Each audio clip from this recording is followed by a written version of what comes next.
Shalom Aleichem, everyone. Today is Chaf Hey Nisan. Today is the 10th day of the Yom. We are learning Sotah Daf Yud. We left off yesterday, Daf Tes Amud Beis, 11 lines from the bottom of the Amud. The second word on the line, Vayehi Ki He Tzika. Okay, once again, Daf Tes Amud Beis, 11 lines from the bottom of the Amud, the second word on the line. We're in the middle of talking about Shimshon. We're darshaning psukim in the story of Shimshon. So yesterday we started talking about the story of how Shimshon lost his power. He was married to this Plishti woman, which we said that there was three women we mentioned yesterday. There was the woman from Timnah, there was the woman from Aza, and there's the woman from the woman Delilah that he married. So we're talking about Delilah. That the Plishtim paid off Delilah, and they asked her to find out how he loses his strength. So every day she asked him a new thing, and he said a different thing, and he was hacking a chinik. He said, if you tie me with ropes, if you tie me with wet ropes. The kids it didn't work. And every time she said the Plishtim are coming in the middle of the night, he ran up, the ropes broke, and he was able to break free of it. Till we said yesterday that after tormenting him day after day, he said that he's a Nazir, and she cut off his hair, and there he lost his strength. So part of that story, it says like this: it happened that she used to bombard him every day, unrelentlessly. She was relentlessly bombarding him with her words. Every single day. And she was oppressing him. She was causing him anguish. So says the Gemara, what was the anguish that she was causing him? Rabbi Yitzchak from the yeshiva of Rabbi Ami said that when they were in the middle of intercourse, she would slip away from under him. And that caused him tremendous pain because he wasn't able to climax in his intimacy. Okay. That's the story with Delilah, with Shimshon. Now, the Gemara focuses on the story from earlier, from Perek Yud Gimel and Shoftim, which is the story of Shimshon's birth. There's very few people in Tanakh that you get a backstory for how they were born. We know by Moshe Rabbeinu, we have a whole story of before he was born about Amram and Yecheved and hiding from the Mitzrim. But very few people, their birth was announced by the Eibishter. Shmuel, we know we have a story with Eli and with Chana. Shimshon also has a birth story that his father Manoach didn't have any children. His mother, which the Tanakh doesn't say her name, they didn't have any children. And one day a malach shows up and talks to Shimshon's mother and says, "You're going to have a child." And the whole story, she goes to her husband. Her husband says, "We got to go back and find him." The second time, he basically the malach tells her that you're going to become pregnant, and now he's shamrina, you have to be careful. Don't drink any wine or intoxicating beverages. And don't eat anything impure, because your child's going to be a nazir, and he's going to have to be a nazir forever. So my kol tame, what did the malach mean that he said don't eat anything impure? What does that mean? Vesu, and furthermore, she was eating impure things until now. Impure things usually means not kosher food. She wasn't eating not kosher food. She's a Jewish woman. So Amar Rabbi Yitzchak from the yeshiva of Rabbi Ami said, again, the same guy as before, he says that Dvarim Hasurim ben Nazir, that the Malach was referring to things that a Nazir is not allowed to eat, which means grapes or seeds of grapes or peels of grapes, any grape products. Okay, good. Then there's a story of Shimshon that after he killed a bunch of Plishtim, he got very thirsty and he was dehydrated and he was fainting. And over there he found a jawbone, and the pasuk says that the Eibishter split open the jawbone, and water came shooting out, and Shimshon drank water, and he lived. So Rabbi Yitzchak from the yeshiva of Rabbi Ami said that that he Shimshon desired something tamei. He desired to marry a goya, a Plishti woman. His life depended on something that is tamei, on this unkosher animal, this jawbone of the donkey. Good. Then going back to Perek Yud Gimel, after Shimshon is born, the Torah says, the Navi says, the spirit of Hashem began to resound within him in the camp of Dan, between Sarah and Ashtel, two places.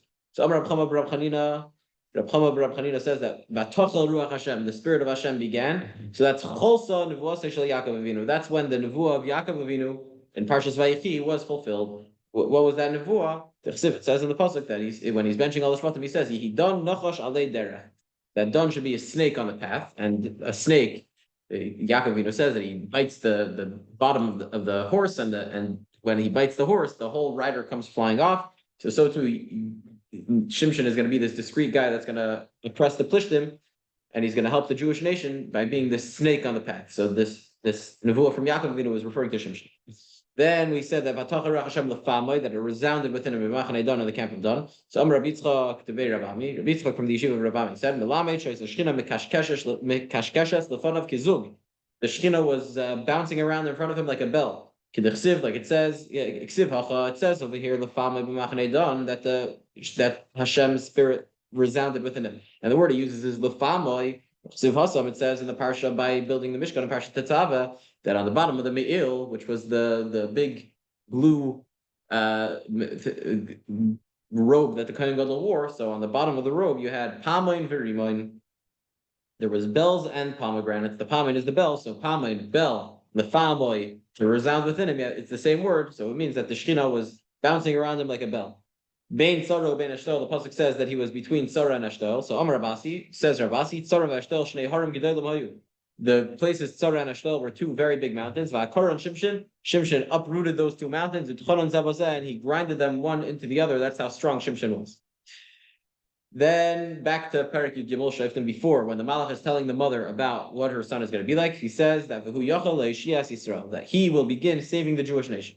So Amar Reb Chanina, the son of Reb Chanina said, when he says "hu yachel le'ishia," he uses the word yachel, which means to begin. It also means to rip up, to defile. So hu chal shvasei shel Avimelech. Avimelech's swear that he made with Avram Avinu was then annihilated.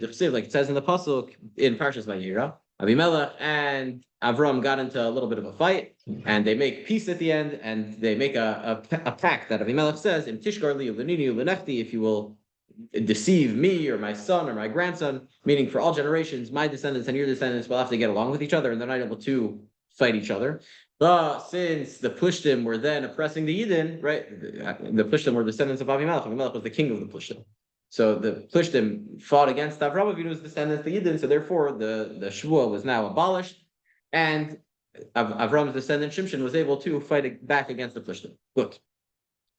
Then continues the pasuk that the kid was born by Yigdal Anar, the boy grew up by Varchei Hashem, and the Eibishter blessed him. So Bama Berchei, how did Hashem bless him? What was this blessing? So Amar Rav Yehuda Rav said in the name of Rav, Sheberchei Ba'amasoi, he blessed him in his male organ. Amasoi Kibnei Adam, his organ just looked like a regular person's. V'zarei Kenachal Sheitek, but his seed, his sperm, was like a ever rushing river. Okay, then we have back to the story of how he lost his strength. The Plishtim captured him. They gouged out his eyes, and then he's standing in the stadium. The Plishtim brought him to a stadium to dance for them, and there was two big pillars. And he asks the Eibishter back for his strength. Hashem gave him back his strength, and he, for one last time, revenged against the Plishtim. He knocked down the whole stadium, and he killed the 3,000 Plishtim that were there together with him. They all collapsed under that building. So Vayikra Shimshon al Hashem. The pasuk says that Shimshon called out to Hashem Vayemer, and he said, Hashem Elikim, Hashem, oh God, Zachreinina, please remember me, V'chazkenina, and please make me strong. This one time, V'inokman dekam achas m'shtei einai, and I'm going to be able to revenge for my two eyes.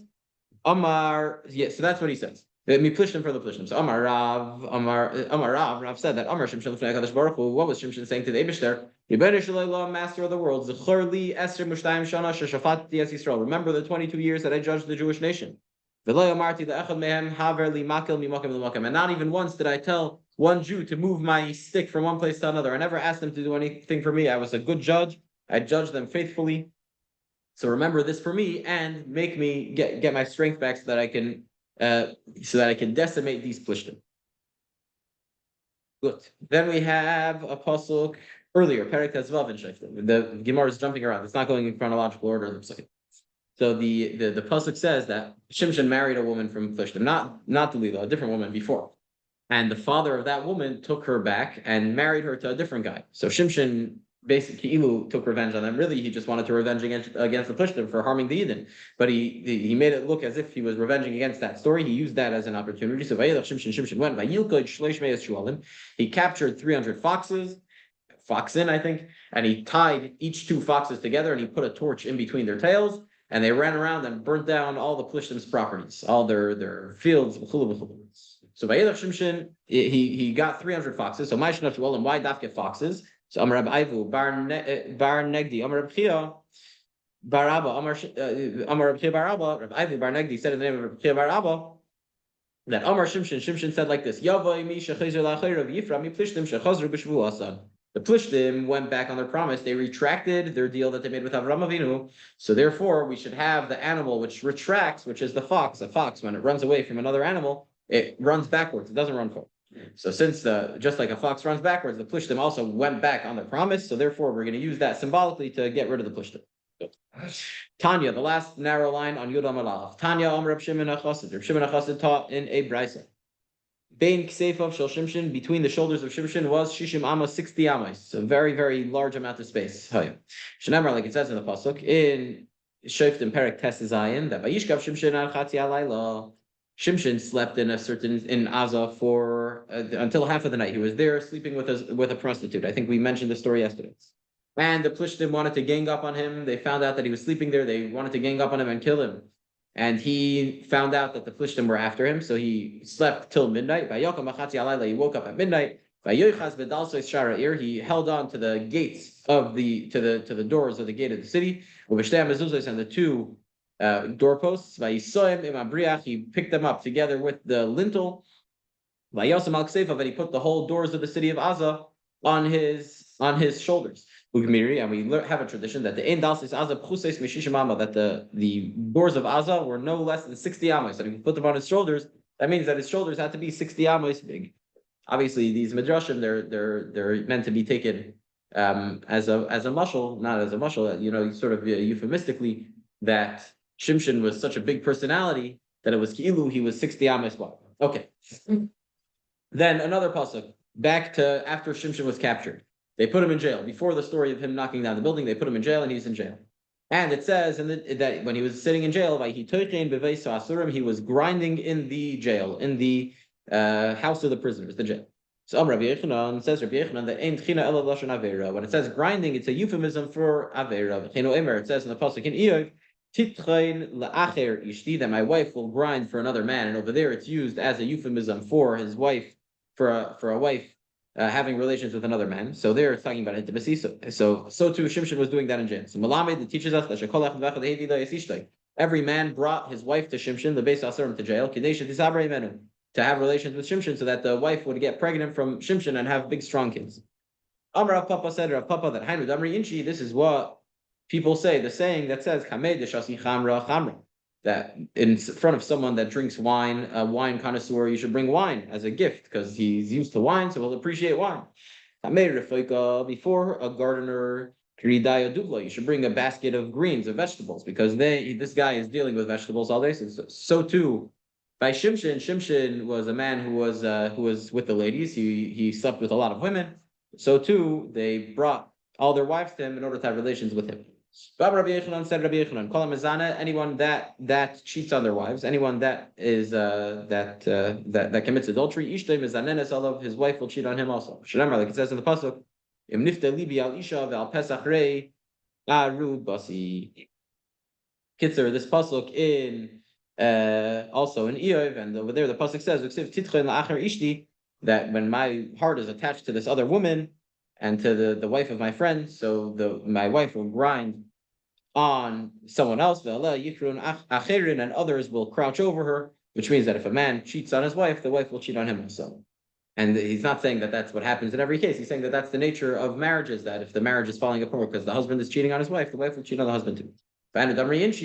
And this is what people say. This is the saying that people say, that Iu Beikari, that he is with the big pumpkins. Itse Butsini, and the wife is with the little pumpkins. It's a mashal to say that whatever the husband is involved in, the wife is involved in too. Rabbi Yechanan said, Shimshon don es Yisrael kavim shebashamayim. Shimshon judged the Jewish nation like their father in heaven. Shenamar, he was a great judge. Shenamar, like it says in the pasuk, don yodin amay ka'achad v'gomer. This is also a pasuk from the brachos of Yaakov Avinu in Parshas Vayechi, and it says that Dan will judge his nation like one of the tribes of Israel, Ke'achad.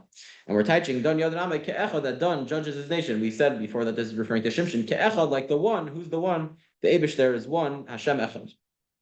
Another thing from Rabbi Yechanan. Shimshon al Shmei Shel HaKadosh Baruch Hu Nikra. Shimshon was called by the name of the Eibush there. Shneimer, it says in the pasuk in Tehillim Perek Pei Dalet. That Hashem is like the sun and the shield. Right, we have we in Chassidus it explains that Shemesh again, just like the sun has a nartek, has a thing that covers over it in order that the sun shouldn't burn the earth, that it shouldn't be too strong. So Hashem put it into a little case, and we said that when Mashiach comes, Hashem's going to take away the case, and the tzaddikim are going to enjoy it, and the Rishonim are going to get burnt. But just like the sun is encased in something, so to the Eibishter Hashem Elokim, the Shem Yud Kei Vav Kei is the name that creates the world, is the eternal name of Hashem, the name that shows on how the Eibishter is higher than nature, is enclosed in Elokim, in nature, in order that we'll be able to survive and that the world can exist, is when you have a tzimtzum, Hashem Elokim is Shemesh Umagid. Oh, and Shemesh, we said, is the name of the Eibishter, so Shimshin is the name of the Eibishter. So if we're going to say that Shemesh is the name of the Eibishter, so you can't erase the word Shemesh because you can't erase the name of Hashem. The pasuk says in, I think, Ekev, that, or I think it's Parshas, it's Parshas A, that when you come into Eretz Yisrael, you're gonna have to destroy the Avodah Zarah. Lo yisasem kein laHashem elekechem. You're not allowed to do what you do to Avodah Zarah to Hashem. So just like you have to destroy Avodah Zarah and erase Avodah Zarah, you're not allowed to destroy or erase Hashem's name. You can't destroy a shul to Isser Deiraisa. So you shouldn't be allowed to erase the word Shemesh or Shimshin. So Ella, we amended that saying no, Shemesh isn't the name of Hashem. It's Me'ein Shmoy Shel HaKadosh Baruch Hu. It's as if it's the name of Hashem because we said that the Eibishter is the Shemesh, the sun. So Ma HaKadosh Baruch Hu Megan Al Kol Olam Kulei, just like the Eibishter guards the entire world by putting this mugin on the Shemesh. So Av Shimshin, so to Shimshin, Megan B'Deir Al Yisrael, he shielded over the Yidden in his generation. Rabbi Yochanan said another statement from Rabbi Yochanan. Bilam Bilam was the guy that tried to curse the Yidden in Parshas Balak in the desert. Balak hired him, and he was limp in one foot. One of his feet didn't work. Shenamar, like it says in the pasuk, Shafi, that he went away limping. Balak got upset at him. He said, "Why are you not cursing them?" He was just blessing them. And Shuas Melech, all these beautiful brachas that he gave the Yidden. And Balak said, "What's going on?" So he said, "Oh, I've got to go here and bring more karbanos." So he says, "Ulai Yikara Hashem, maybe I'll be able to go and God will chance upon me and He'll show me something." And he says he went away from Balak by Yelech Shefi, he went away limping. So Bilam was limp in one leg. And why was he limp in one leg? At the beginning of Parashat Balak, it says that when Bilam was going together with Balak, so Hashem told him not to go. Hashem said, "Lo yisei lechiman." And then he goes and he went on his donkey, and there was an angel of the Eibishter standing with a sword in the middle of the way, and it was a way that there was a gutter, there was gates on both sides.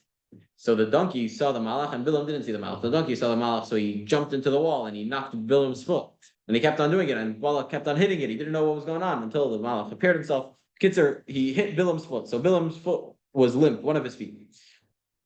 Shimshin, however, was chiger b'shtei raglach. Shimshin was limp in both of his feet. Shenemar, like it says, Shfifain alei oirach. By Bilam it says Shefi, limping, and by Shimshin in the Bracha of Yaakov it says Shfifain, he's a serpent on the way. So Shfifain is the word Shefi with an extra fe to teach you that he was Shefi in both of his legs. And Rabbi Yochanan is teaching you the contrast that Bilam, who was limp, he got through his disability. He fought against adversity. And even though he was limp, he still went to curse the Yidden. So he did for something bad, he fought his adversity. And Shimshin was farkaret, that even though he was limp in both legs, he fought through it in order to judge the Yidden and to save the Yidden and fight the Plishtim. Good. Tan Rabbanon learned the Chachamim. The Chachamim taught in a brayso. 5 people were created in the image of the Eibishter, meaning they had something about them that was very great, and it was reminiscent of the Eibishter. The Kulan Lakubahan, and all these 5 got hit in those exact places. Shimshin had strength like the Eibishter. He had strength similar to the Eibishter's, and he got hit with his strength. His strength was taken away from him. Shaul had a very beautiful neck. What's the part of Shaul's neck? It says that Shaul was very tall. That from his shoulders and above he was higher. The first Jewish king, he was a very tall man, so his neck was higher than everyone else's. And he also got hit in the neck. Avshalom with his hair. He had very immaculate hair, as we're going to see tomorrow. More details about that. Tzidkiah had beautiful eyes. Asa beraglav, Asa had great feet. So Shimshin with his strength, his strength was taken away from him. We know that he had great strength. Shaul had this tall neck, And when Shaul was in the war with the Plishtim on Hara Gilboa, in the end of Shmuel Aleph, Perek Lamed Aleph, or Perek Lamed Aleph, it says, Shaul, the Plishtim were about to, it was the Plishtim, yeah, the Plishtim they were about to kill Shaul, and Shaul didn't want to be killed by the Plishtim, so he picked up his sword and he fell off of his horse onto his sword, and he did suicide with, by chopping his neck.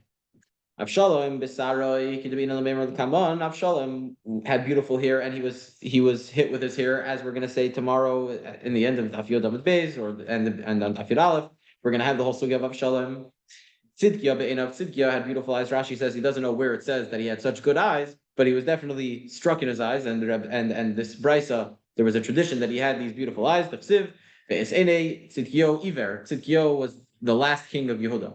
He was the king at the time of the Churban Beis Hamikdash, and Nebuchadnezzar came and he brought Tzidkiah, I think, to Bavel, and Tzidkiah tried to run away. There's a whole story in the Gemara how he had a tunnel going to Yerichai, and there was a gazelle that ran above the tunnel all the way down wherever Tzidkiah was going, all the way to Yerichai. So that's how the Babylonians caught him, and Nebuchadnezzar killed all of Tzidkiah's sons in front of him, and then he knocked out Tzidkiah's eyes, or he blinded his eyes. Asa, who was another king of Yehuda, he was, I think it says about Asa that he never sinned. He was one of the earlier kings. It was Shlomo Rechavam, and I think after Rechavam is Asa. Maybe there's a guy in between, I don't remember. Asa HaMelech. So he was this great king from Yehuda, and he had good feet apparently. And also Rashi doesn't know where it comes from. But when he got old, the Navi says in Melachim Aleph that his legs became ill, became sick. Rabbi Yehuda said in the name of Rav that what happened to his feet? Shachazatu pidagra. He got this illness called pidagra. And Amar le Mar Zutra Rav Nachman Hechi Dami pidagra. Mar Zutra, the son of Rav Nachman, said, I guess to his father Rav Nachman, he asked him, what is pidagra? What's this pidagra that Asa had on his feet? So Amar le, so Rav Nachman told him that it's kemachat bebasar achai. It feels like a needle in a healthy skin. It pierces like a needle. So how did Rav Nachman know what pedagra feels like? So Ikadamri, some say that he himself had pedagra. Ikadamri, some say that he heard from his teacher what pedagra means. And there's another answer that we said in Daf Dalet about Ben Azai that said Hashem lireyav Hashem tells his secrets to those who fear him, and he makes known his covenant. It's a pasuk in Tehillim Perek. Why was Asa punished with pedagra in his feet? So because he made the Talmidei Chachamim work, he made them do the king's tax, which was a mandatory work that every person in the country had to do. Remember, and how do we know that he made the Talmidei Chachamim do it? It says in Melachim Aleph that Asa Yishmias Kol Yehuda Ein Naki. The king Asa he claimed to all of the people in Yehuda, Einaki, no one was free of this tax. My Einaki, what's it mean, Einaki, that no one was free? Amar Yehuda Marav, this is the name of Rav. Even a chassan from his chamber and a kala from her chuppah. They took a guy who just got married, so if they took newlyweds, for sure they took the Talmidei Chachamim, they took everyone to this tax, and since he should have given an exemption to people that were learning Torah, he was punished by getting pedagra in his feet. Okay, good. Siv, now back to Shimshon. It says in the Torah, Vayered Shimshon Timna, so that Shimshon went down to Timna and he met the Zaina over there and he had relations with her. Or actually, he married, I think, a Pushti woman over there. Siv, it says in Parshas Vayeshev, Hine Chamich Oile Timnasa. Now we're going to talk about the story of Yehuda and Tamar. We're going to talk about this at length. So Yehuda and Tamar, just to say the story in short, and we're going to talk about different details. In short, the story goes as like Yaakov had a son called Yehuda. Parshas Vayeshev, the middle of Parshas Vayeshev. I think it's Bereshis Perek Lamed Tes. I think it's Perek Lamed Tes, or maybe it's Lamed Ches, but Bereshis Lamed Ches, I think. So the Yaakov had a son called Yehuda. Yehuda married a woman called Bas Shua. Yehuda and Bas Shua had 3 kids: Er, Oinon, and Shelah. Now, Bashua died, and Yehuda gets a wife for his son Er. Her name is Tam. Er died. So then Yehuda says to Oinon, go marry your brother Er of blessed memory's wife, because there's a mitzvah in the Torah to do Yibum, that when a man dies without kids, so the brother has to marry the woman. We spoke about this already earlier in the Masechta. So Oinon marries marries Tamar. Then Oinon, who didn't want to perpetuate his brother's legacy, so whenever he would be intimate with Tamar, he would spill the seed on the floor instead of into Tamar, in order not to get her pregnant. So since he was selfish, the Eibishter killed him also. Now, Yehuda thought that Tamar was killing her husbands because she already had two of his sons, and they both died. So even though halachically Tamar would have to marry Shelah, Yehuda said, "Wait till Shelah grows up, and then you'll marry him." Yehuda had no intention of giving her to Shelah, so Yehuda was in the wrong over here. Tamar, who was a big tzaddikist, saw in Ruach HaKodesh that she had to have kids with Yehuda, and from her is going to come the kings of the Jewish nation. So she was very upset that she didn't marry Shelah. And in the olden days, says the Ramban that Yibum didn't only go together with the brothers, from one brother to another, but it was any family member. So technically, if Tamar would marry Yehuda, that would also be good with Yibum. So Tamar dressed up like a Zainab. Many years later, this is already years after she wasn't giving to Shelah. Shelah already was grown up. So she dresses up like a Zainab. And she sits by the crossroads when she hears that Yehuda was going to Timnah, and she sits there, and Yehuda sees her, and he thinks she's a Zaina. They have a relation together, and Yehuda says, "How am I going to pay you?" So she said, "Give me a goat." So they were going to go sheep to shear his sheep, so he was going to send a goat to Tamar. And by the way, forgot to mention that Yehuda didn't realize that it was Tamar. We're going to see later that she was covering her face. He didn't see that it was Tamar, so he had a relation with the Zaina. He didn't know who it was. More details in a second. So she said, "Send me a goat." Yehuda was going to send a goat, but he says, "Until I send a goat, I need to give you a collateral." So she said, "I'll take your staff, your signet ring, and your flask." So he gives her the flask, the signet ring, and the staff, and he says, "Well, I'll send you the goat, and you'll give me back the Eirav and the Pikadon." Tamar then runs off back to her father-in-law's house. She takes off her Zaino clothing, and she keeps Yehuda's flask, signet ring, and staff. She becomes pregnant, and 3 months later, Yehuda finds out that she's pregnant, and he says she was supposed to marry Shelah. She wasn't allowed to marry anyone else. The Yivam was not able to marry someone else, so he says she's Chayav Misa. She should be burnt. She's getting taken out to be burnt. She sends back to Yehuda the flask, the signet ring, and the staff. And she says, "Whoever these three things are, that's who I'm pregnant from." And she says, "Please recognize whose signet ring and staff and flask this is." So Yehuda sees, and he says that it was Takemi. Yehuda admits it. He says, "Tzad Kamimeni, she was right. It was me that I had relations with her." And they get married, and they have two children, Peretz and Zarach, and from them come the Jewish kings, and Mashiach eventually comes from this union. So that's, in short, the story of Yehuda and Tamar. So now we're going to go into the story a little bit. So by Shimshon it says that he went to Timnah, and he says he went down by Yerid Shimshon Timnah. So Ksiv, and by Tamar it says that Hine Chamich Oila Timnasa. Your father-in-law Yehuda is going up to Timnah. So make up your mind. Was Timnah down? Did you have to go down to get to Timnah? Is it on the bottom, or is Timnah up that you have to go up to get there? So Rabbi Lazar said, Rabbi Lazar, Shimshon, Shinis Ganaba Shimshon, was embarrassed over there. He did something negative in Timnah, so therefore Ksiv Be'irida. It says that he went down. Yehuda, Shinis Alaba, Yehuda was elevated there because he admitted his sin and he did tshuva. So Ksiv Be'aliyah, it says that he went up to Timnah.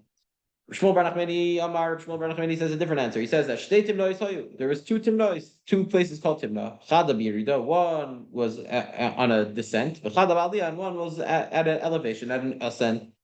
Rav Papa says no. Chada Timnahu Havoy. There's one Timnah, one place called Timnah, and it's the same place.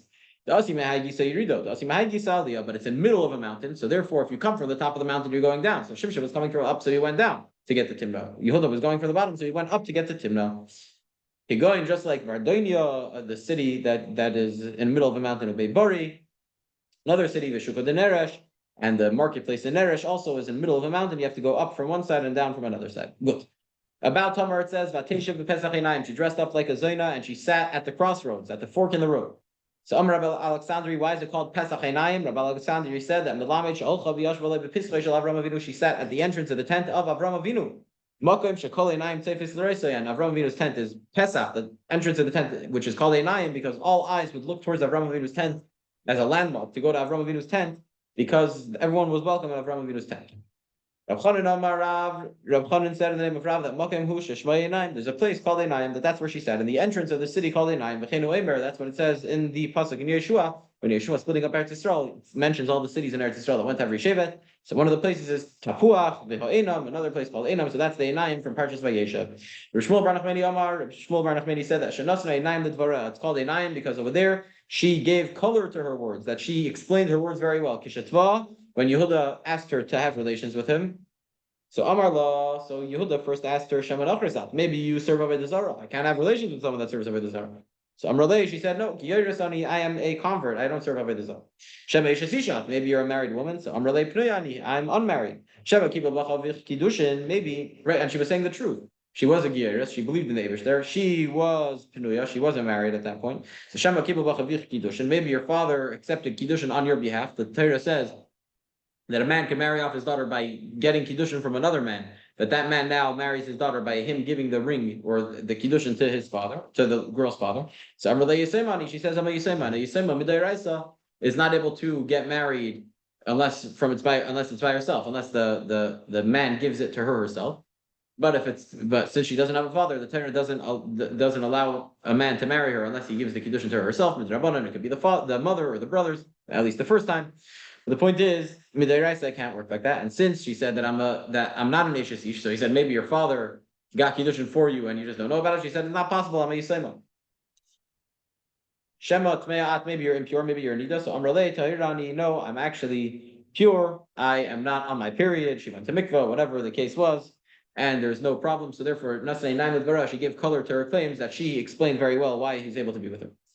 Now, once we mentioned Avram Avinu's tent, we're going to the tent for a second. Vayita Eshel Be'er Sheva. It says about Avram Avinu in Parshas Vayera that he planted an Eshel in Be'er Sheva. What's this Eshel? So Amar Reish Lakish said, Reish Lakish Malame She'asa Pardes said that Avram Avinu planted an orchard in Be'er Sheva. V'nata by Kol Mina Megodim, and he planted all kinds of sweets. Okay. Rabbi Yehuda and Rabbi Nechemia. And now we have a machlekes Rabbi Yehuda and Rabbi Nechemia, the two Tanoim students of Rabbi Akiva. Chad Amar, one says that Pardes, one says that the Eshel was this Pardes, this orchard that Reish Lakish mentioned. Chad Amar Pundok, and one says that it was an inn, a hotel that he made for everyone to come to. Bishlam Amar Pardes. It makes sense. The one that says Pardes Hainu Dipsi Vayita. It says that he planted the Eshel. So the Eshel means an orchard. Amar Pundok, my Vayita. The one that says that it was an inn. Why does it say Vayita that he planted? Kidduchsiv. It says in the pasuk in Daniel, Vayita Ale Apande V'Gemer. He will pitch the tents of his palace. Vita, the word to plant also can mean to pitch a tent. So therefore, a kundak, it was a tent that he pitched, and you could use the word Vayita. It says over there that he planted the Eshel in Beersheba, and he called out in the name of Hashem, the God of the world. So Amar Reish Lakish said, Reish Lakish, Al Tikri Vayikra, don't read it that he called out in the name of Hashem, Vayikra, turning to Amud Beis, Ela Vayakri, read it that he made others call. Malamed Shikri Avram Avinu L'Shmeish Al Kadosh Baruch Hu B'Pek Kol Eiver V'Shav. Avram Avinu made everyone that passed by call out in the name of Hashem. Avram caused others to call out. Avram was a shliach. Right? The Chassidus quotes this Gemara many times. Ketzad, how would he make everyone call out? That Achar Shachal V'Shasu, they would eat and drink in his tent, and Amdu, they would get up, Levar Choi, to bless Avram Avinu, to thank him. So Amar Lahem, Avram would say to them, you ate my food. You ate from the food of the God of the world. Praise and thank and bless to he who spoke and the world was created. Praise the Eibishter who gave you this beautiful food. Now back to the story with Tamar. Yehuda saw her and he thought that she was a prostitute.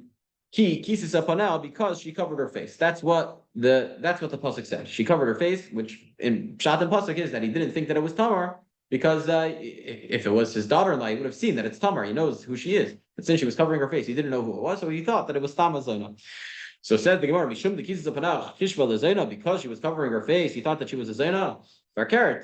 If she's covering her face, that means that she's modest. So Amar Rebbe Lazar says that Kikis Zapanel is going on earlier. Kikis Zapanel, that when she was in her father-in-law's house, she used to cover her face. So Yehuda didn't know what her face looked like.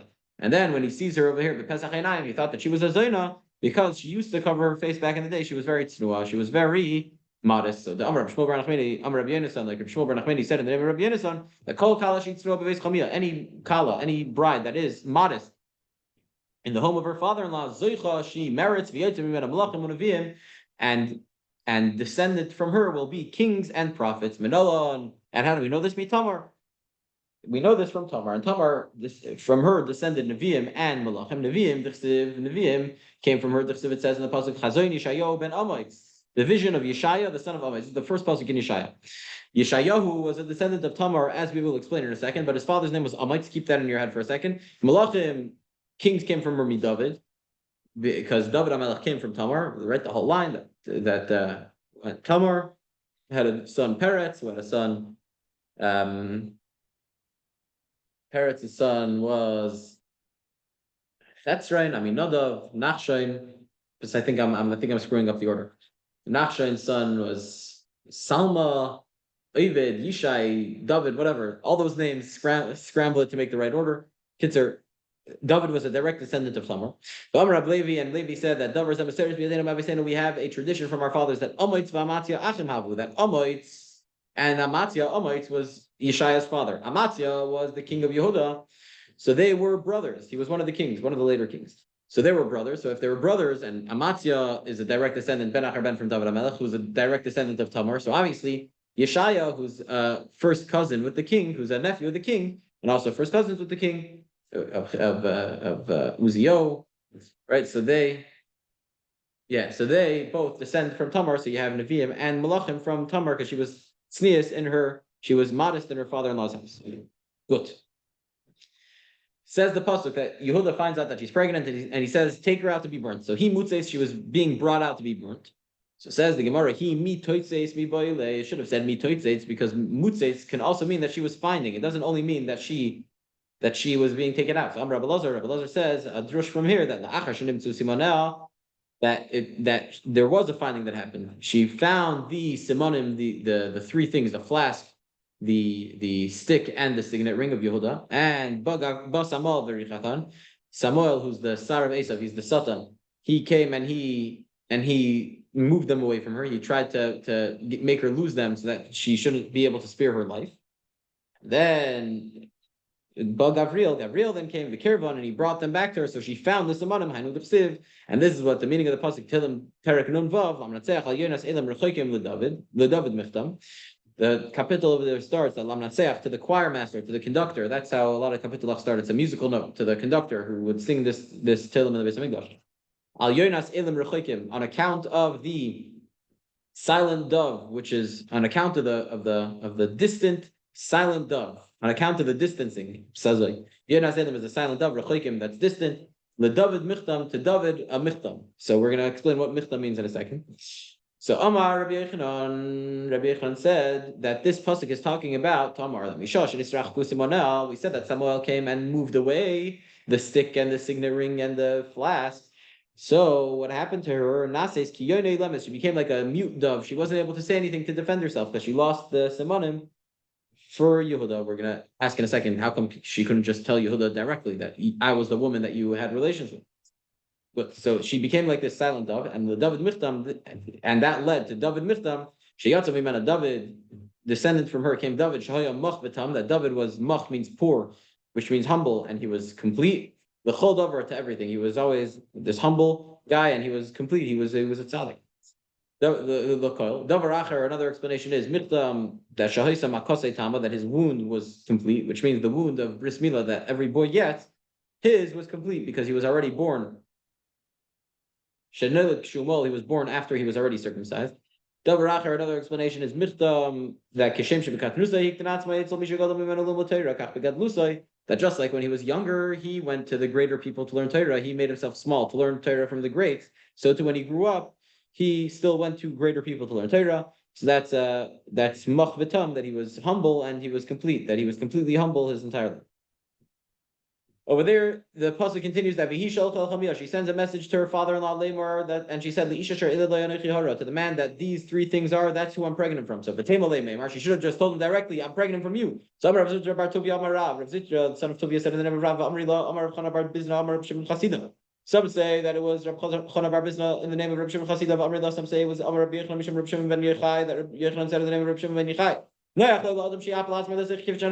It's better for a person to fall into, to make himself fall into a fiery furnace, and not to embarrass his friend's face in public. So in order not to embarrass Yehuda, she was ready to jump into the fire. So she sent him this code, And either Yehuda would admit it or not, but she didn't tell him straight away because then it would be embarrassing for him in public.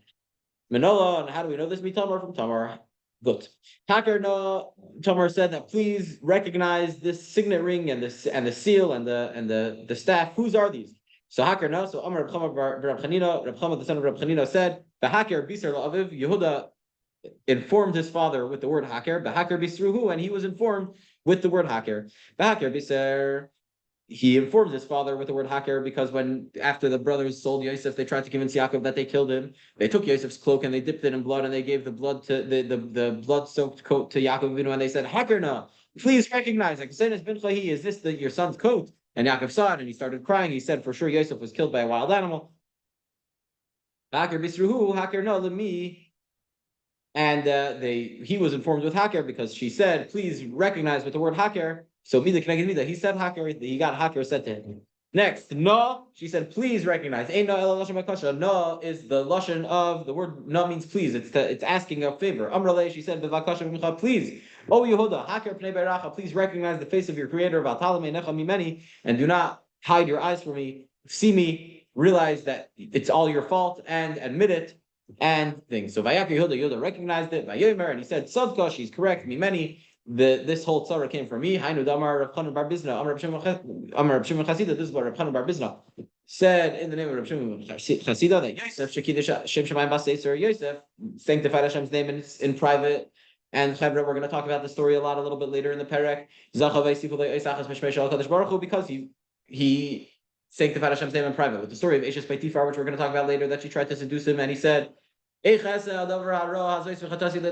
sin to the Eibishter? So that's a Kiddush Hashem in private, and one letter of Hashem's name was added to his name. Somebody about Rosh Hashanah in Tehillim Perek Pei Aleph, it says that there was a Eidos, that Hashem placed it as a testimony in Yosef, referring to the Jewish people. But he calls the Yidden Yosef, and when he says the word Yosef, he adds the word Hey, the letter Hey. So that shows that he added a letter from Hashem's name to Yosef's name because of the Kiddush Shemayim that he made. Yehuda sanctified Hashem's name in public. So Zachav, his entire name is the Eibishter's name. Yehuda has all four letters of the Eibishter's name in his name. Kevan Shahoida, the Amar Tzadka Bimeni. 1 second. We're gonna finish, Chavra. We're gonna finish very soon. I know we're going overtime. We'll finish Mamish in 2 minutes. So Kevan Shahoida, since he admitted the Amar Tzadka Bimeni, he said that it came out that she's correct, and it comes from me. So Yatza Baskal Amra, Baskal went out and said, or you, Yehuda, saved Tamar and her two twins that are in her stomach from the fire. So because of this, in your schus, I'm going to save 3 of your children. Who are the 3 children that were saved from fire? Hanani, Mishael, Azariah. These 3 tzaddikim, Nebuchadnezzar told everyone to bow down to an idol. And this is a story in Sefer Daniel. And they said, no. And because they didn't bow down to the idol, he said that I'm going to throw you into a fiery furnace. He threw them into a fiery furnace, and they were survived. There was a big miracle. They all lived through the experience, and that was in the schus of Yehuda saving Tamar from the fire. Tzadka Mimeni, she is correct, and it comes from me. So no, Yoda, how did he know that it was Taka his babies? Maybe it was from a different man that she slept with. So Yoda Zabaskal Amra Mimenu Yotzu Fushim. At that moment, the Baskal came out and said that for me came out these hidden things. That these hidden things come from me. That they're all for good, in order to lead to Mashiach. But the Yosef the Daita over there, the Torah says that he wasn't Yosef to know her, to be intimate with her. So what's this word Yosef? So you could read it in 2 ways. So Amar Shmuel, Sava, Hamud, Rav Shmuel Bar Ami, Shmuel the elder, the father-in-law of Shmuel Bar Ami, Shmed Rav Shmuel Bar Ami said in the name of Shmuel Bar Ami that came on Sheyida, once he was intimate with her, Shuv Le Pasak, he didn't stop, and the word Yosef means that he didn't stop. Lo Yosef, he didn't stop knowing her, he didn't stop being intimate with her.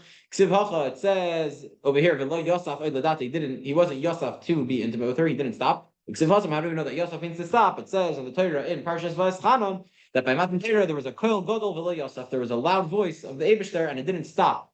That the voice went and went, and there wasn't an echo. It didn't bounce back. So he never stopped being intimate with her. He married her, and they lived together forever. Chevra, we're going to continue tomorrow. We're going way over time. It's Erev Shabbos. We're up to Avshalom, the first of the widest lines on Yud Amud Beis, which we will continue after Shabbos. Chevra, thank you for tuning in. Have a good Shabbos.